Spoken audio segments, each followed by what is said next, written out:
Hello, everyone, and welcome to another show from Maple Covenant, your compass for a better life.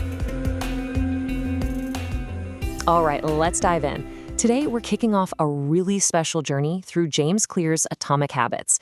But listen, this isn't just going to be another book summary. No, together, you and I, we're going to build a system, a real system for transformation. Welcome to part one, the surprising power of tiny gains. So, we're going to kick things off with a question that kind of flips everything you think you know on its head. Because the big idea we're digging into today is a paradox. That the biggest, most game-changing results in your life don't come from these giant heroic leaps. They come from steps so small, they're almost invisible.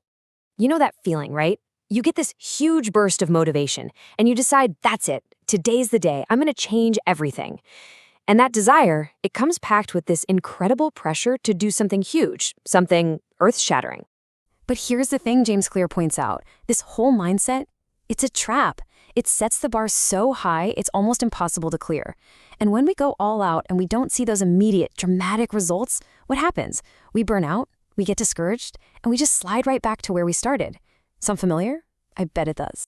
Okay, so if going big is a trap, what's the secret? What's the alternative? Well, it's actually one of the most powerful forces in the universe, compound interest. But we're not talking about money here. We're applying it to you, to self-improvement. Because the effects of your small daily habits, they multiply over time into something just enormous. Just think about that for a second. 1%. It feels like absolutely nothing, doesn't it? It's skipping the gym one time, grabbing takeout because you're tired. In the moment, it doesn't even feel like it registers. But let's look at the actual math. Let's see what happens when that tiny choice gets repeated day after day for a whole year. Okay, look at that number. It is genuinely shocking.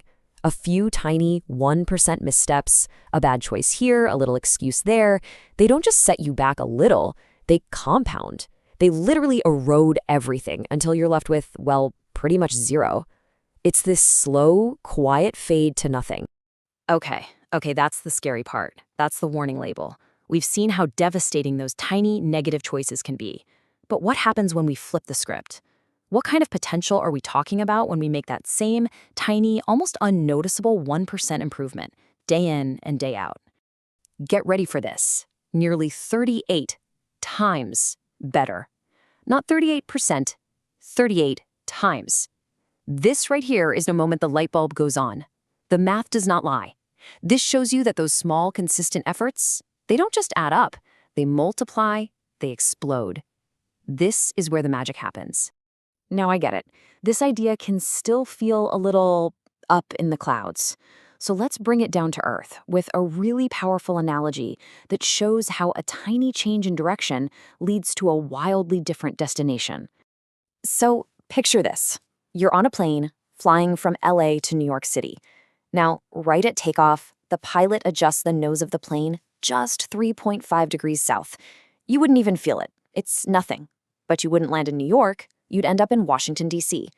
A tiny, barely noticeable shift at the very beginning completely changes where you end up. And that's what your daily habits are doing. Okay, so the math makes sense. The airplane thing clicks. But here's the real-world problem we all slam into. We start making these 1% changes, and for days, weeks, maybe even months, crickets, nothing. This is what James Clear calls the valley of disappointment. And honestly, it's the most dangerous part. This is where almost everyone quits. To really get why this happens, let's do a little thought experiment. Imagine you've got an ice cube on a table. The room is cold, let's say 25 degrees Fahrenheit. And your one and only goal is to melt that ice cube. So you start, slowly but surely, turning up the heat. So the temp goes up. 28 degrees, still nothing. 30 degrees, still a solid block of ice. 31 degrees, and this is the moment you're thinking, are you kidding me? I'm putting in all this effort, all this energy, and I've got absolutely nothing to show for it.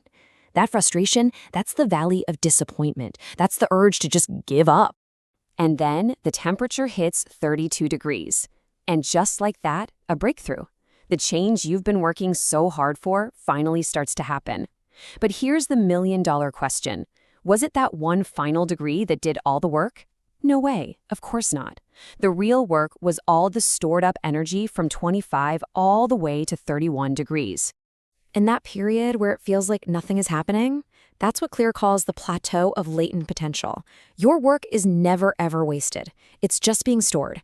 Every single time you chose to show up, every rep you did, every page you read, you were just heating the room. You were building up that potential, getting ready for the breakthrough that was always coming. There's this amazing quote from Jacob Riis about a stonecutter that just nails this idea. The stonecutter might hit a rock 100 times and see nothing, not even a tiny crack. But on that 101st strike, the rock splits in two. And he knows deep down it wasn't that last hit that did it. It was all the hits that came before. Your habits, they're those first 100 swings. So, if we can't trust our immediate results, if what we see right now can be totally misleading, then what are we supposed to measure? This brings us to a huge mindset shift. We have to stop obsessing over our results and start focusing on our trajectory. The key here is understanding a concept called lagging measures. Basically, your outcomes right now, your weight, how much money you have, whatever, they're not a reflection of what you're doing today.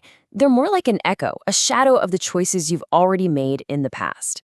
And when you see it spelled out like this, it just makes so much sense, right? Your net worth is just a lagging measure of your past financial habits. Your current weight is a lagging measure of your past eating habits. The clutter in your room is a lagging measure of your past cleaning habits. It's simple, really. You get what you repeat. And this right here is the new way to think. Stop staring at your current results. That's just a snapshot of your past. Instead, get obsessed with your current trajectory. The only question that really matters is this. Are the tiny choices I'm making right now pointing me in the right direction? Is my plane headed for New York? So here it is. This is your mission, your first step. Between now and our next session, I want you to do one thing. Stop looking at the scoreboard. Forget the scale, forget the bank statement for just a minute. Your only job is to take an honest look at your trajectory. What future are your habits today predicting? And that really is the question we want to leave you with. Because look, time is going to pass one way or another, and it will multiply whatever you feed it, for better or for worse. So, are you making time your best friend or your worst enemy? Hey, thank you so much for digging into part 1 with us. We've laid down the foundation. Tiny habits are absolutely everything. Next time, we're going to get into the how. We're going to talk about the single most powerful way to make these changes actually stick, and that's by building identity-based habits. It's all about changing who you are from the inside out. We'll see you then.